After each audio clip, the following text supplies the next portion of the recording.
Oi, turma, bom dia! No vídeo de hoje a gente vai dar continuidade à revisão de conjuntos e a gente fala um pouquinho mais especificamente sobre conjuntos numéricos.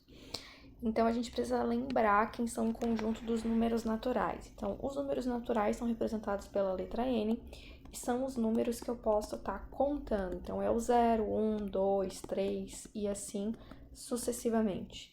Sempre que aparecer esse asterisco aqui, eu tô falando do mesmo conjunto, do conjunto dos naturais, mas eu tô pedindo para não entrar o 0. Então, fica 1, 2, 3 e assim sucessivamente, tá? Quando eu falo dos números inteiros, ele é representado pela letra Z, e então eu tô falando dos números que são negativos, então menos 2, menos 1, 0, 1, 2 e assim sucessivamente, tá? Então eu tô considerando os números negativos. Quando aparece um asterisco, a mesma ideia, eu tô pedindo pra gente não considerar o zero, a gente excluir o zero, tá?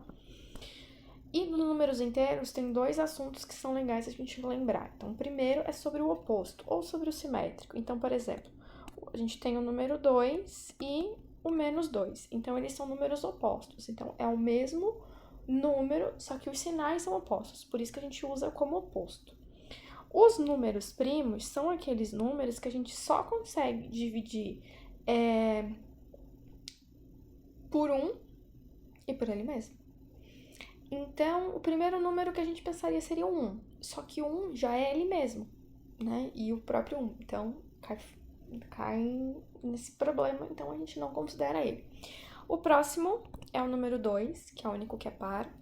Depois começam todos os ímpares, né? A gente começa a pensar em todos os ímpares. Então, entre o 3, que eu só posso dividir por ele mesmo e por 1. Depois entre o 5, depois o 7 e depois entraria o 9. Mas pensa comigo, o 9 eu consigo dividir por 3, por isso que ele não entra no conjunto dos números primos. O próximo número primo é 11 e assim sucessivamente. A gente fala dos números racionais e ele é representado por essa letra Q, ou a gente faz o Q aqui, ó, com uma barrinha aqui do ladinho, tá? E são os números que eu consigo escrever como fração. O A, ele vai ser um número inteiro, e o B, ele vai ter que ser um inteiro, só que tem esse asterisco aqui do ladinho. Por quê? Porque não pode entrar o zero. A gente não pode fazer uma fração, por exemplo, 2 sobre 0. Lembra que eu não posso ter o zero no denominador? É por isso. Aqui é o conjunto dos racionais também, que eu vou excluir o zero, então eu vou falar deles e não vou considerar o zero, é a mesma ideia. Quando eu falo de fração equivalente, eu posso dar o exemplo para vocês de 12 sobre 10. Então, aqui eu tenho um número racional, porque quando eu faço essa divisão, né, eu tô tendo um número racional, eu tô representando um número racional. Só que a fração equivalente, eu tô pedindo o seguinte, eu quero escrever esse mesmo número, só que nos menores valores que eu consigo, então na menor fração equivalente. É o equivalente a eu dividir em cima e embaixo por um mesmo número. Então, como o 12 e o 10 estão na tabuada do 2, eles são divisíveis por 2, eu vou fazer isso. Então, 12 dividido para 2, 6, e 10 dividido para 2, 5. Então, sempre que aparecer alguma conta, né, algum problema que eu estou resolvendo e dá 12 sobre 10, ou uma fração, que tu percebe que o numerador e o denominador são divisíveis por um mesmo número, tu tem que fazer essas divisões sucessivas até chegar em dois números que tu não consiga dividir mais eles por um mesmo número, tá? Sobre o inverso, normalmente ele é representado com esse sinal de menos 1 aqui, tá? E ele tá me falando para fazer o quê? Para fazer uma fração, para pegar o denominador e virar numerador, e o numerador e virar denominador. Mas peraí, professora, como é que apareceu aquele 1? Lembra que se eu tenho o número A aqui, ele na verdade é sobre 1? É daí que apareceu, tá? Então, se eu tivesse a fração, por exemplo, 5 terços, pedindo para ser o inverso, o que eu vou fazer? 3 quintos. Isso daí. É bem tranquilo, certo? Dando continuidade, que tive que parar um pouquinho a gravação. Sobre fração gera 3. Então, a primeira fração que a gente vai estar fazendo agora é o 0,2 aqui, tá? Então, esse 0,2, ela não é uma dízima periódica, por isso eu vou fazer 2 sobre 10 e vou chegar na menor fração equivalente. Então, eu vou simplificar E quando eu simplifico, eu fico com 1/5, tá? Qual é a diferença de quando é uma dízima periódica e quando não é uma dízima periódica? Aqui eu tenho 0,2, acabou no 2. Aqui eu tenho 1,333, eu sei quem é o próximo é 3. Então, para fazer esse tipo, fica mais simples eu fazer que 1,3 ali com dízima periódica é 1 mais... Opa! É 1 mais 0,3.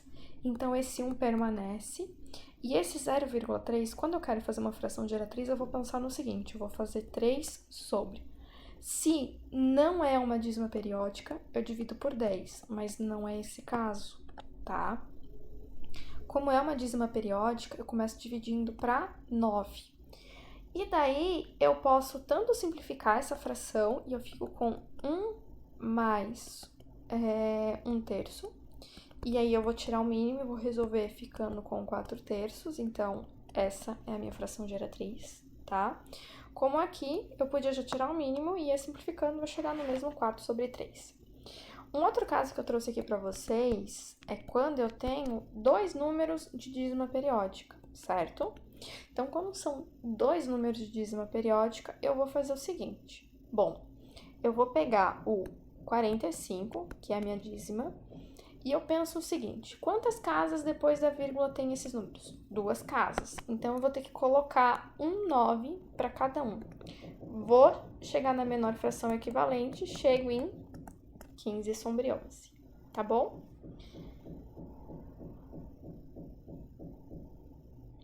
Aí, aqui eu tenho o 2,12727272. Então, se a gente reparar, é esse 72 aqui que, né, é a dízima periódica, certo? Então, eu posso escrever esse número como 2,1272, certo? E como que eu vou fazer isso? Eu vou fazer o seguinte, vou pegar todo esse número, 21272, e vou tirar quem? Isso daqui, ó, o 212, que esse número não pertence para minha dízima periódica, certo? E vou dividir. Aí eu tenho que pensar o seguinte, quantos números tem na minha dízima? 2. Então, coloco 2 noves, tudo bem? E eu vou parar para pensar o seguinte, quantos números eu tenho que não fazem parte da minha dízima, mas também estão depois da vírgula? São 2. Por eles não fazerem parte, eu coloco 2 zeros. Quando eu resolvo isso daqui, eu tenho 21.060 dividido para 9900. Corto esses 2 zeros aqui, vou chegando na menor fração equivalente, chego em 117 sobre 55. Então, é essa fração que gera aquela dízima periódica. Os números irracionais, eles são aqueles números que não vão se encaixar em nenhuma classificação que a gente falou anteriormente. Então, ele não tem uma representação decimal, eu não sei quem é o próximo número, tá? Então, por exemplo, raiz de 2 é isso. É um exemplo de número irracional. Aqui eu coloquei o número 1,2343265411257. Tu não consegue saber quem é o próximo. Compara o seguinte, se eu falo 2,3434 e eu te pergunto quem é o próximo, fica fácil te responder que é o 34. Então, esse daqui é um número racional. Agora, se eu te falar 3,1415, eu não tô falando do pi, tá? E botar agora 7, 3, 4, 9, perguntar quem é o próximo, tu consegue saber? Não, a gente não consegue saber. Essa é a diferença de um número racional para um irracional, tá? Então, falando de todos esses números, a gente chega nos números reais, e aqui a gente tem a representação. Então, a sequência que eu apresentei esses números para vocês, então, o próximo sempre englobou o anterior, e os números reais vai englobar todo mundo. Eu só queria que vocês prestassem atenção no seguinte, aqui estão os números racionais, e aqui estão os irracionais. Tá percebendo? Vocês conseguem perceber aqui, ó, que eles não se conectam? É isso mesmo. Os irracionais é um grupo à parte, mas quando eu junto todo mundo, eu tenho os números reais. Dando continuidade aqui para o intervalo real, eu tenho a representação que pode ser geométrica, pode ser algébrica, ou eu posso ter uma notação simbólica, que é a mesma representação algébrica, na verdade, não vai mudar a nossa ideia.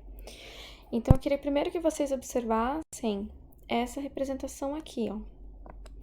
Então, eu tenho uma reta e eu tenho o número 2 até o número 4. Então, eu tô falando desse intervalo aqui, ó, tá? Então, tá vendo que o 2 tem bolinha fechada? E o 4 tem bolinha fechada? Agora, olha o exemplo de baixo. No exemplo de baixo, o meu 2 tem bolinha aberta. Não era pra ter apagado tudo.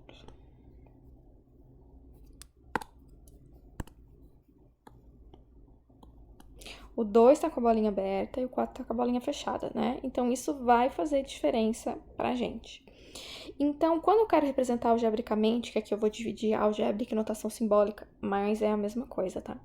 Então, eu sempre começo com chaves, x pertence aos reais tal que. Então, essa é uma linguagem formal. Então, quem é o menor número? 2 ou 4? 2. Então, eu coloco 2, daí eu coloco o menor que x e menor que 4. O 2 é bolinha fechada, então eu preciso colocar um igual, porque esse igual quer dizer que o 2 entra, tá? O 4 é bolinha fechada, ele entra também. Quando eu quero fazer a notação simbólica, que aqui eu tô chamando de simbólica, mas é algébrica também, eu posso colocar 2, o vírgula 4 e usar colchete. E o colchete precisa ser fechado, que é virado para o número, tá? No segundo exemplo aqui, onde eu tenho 2 com a bolinha aberta e o 4 bolinha fechada, eu também quero falar desse intervalo aqui. Então, eu vou escrever que x pertence aos reais tal que 2 é menor que x, que é menor ou igual a 4. Bolinha fechada no 4, menor ou igual no 4. Como que eu vou fazer? O 2,4, o 4 é colchete fechado e o 2 é colchete aberto, tá? Nesse terceiro exemplo, do 2, bolinha fechada até no 4, mesma coisa, chaves, né? X pertence aos reais, tá ok. 2, como a bolinha fechada menor ou igual a x, menor que 4. Então, 2,4, colchete fechado no 2 e colchete aberto no 4. Nesse último, eu coloquei bolinha aberta no 2 e no 4. Então, fica x pertence aos reais, tá ok. 2 é menor que x, que é menor que 4. Então, fica colchete aberto no 2 e colchete aberto no 4. E daí a gente vai fazer operações de união, intersecção, normal, como a gente vinha fazendo até então, tá bom? Beijo pra vocês, até a próxima!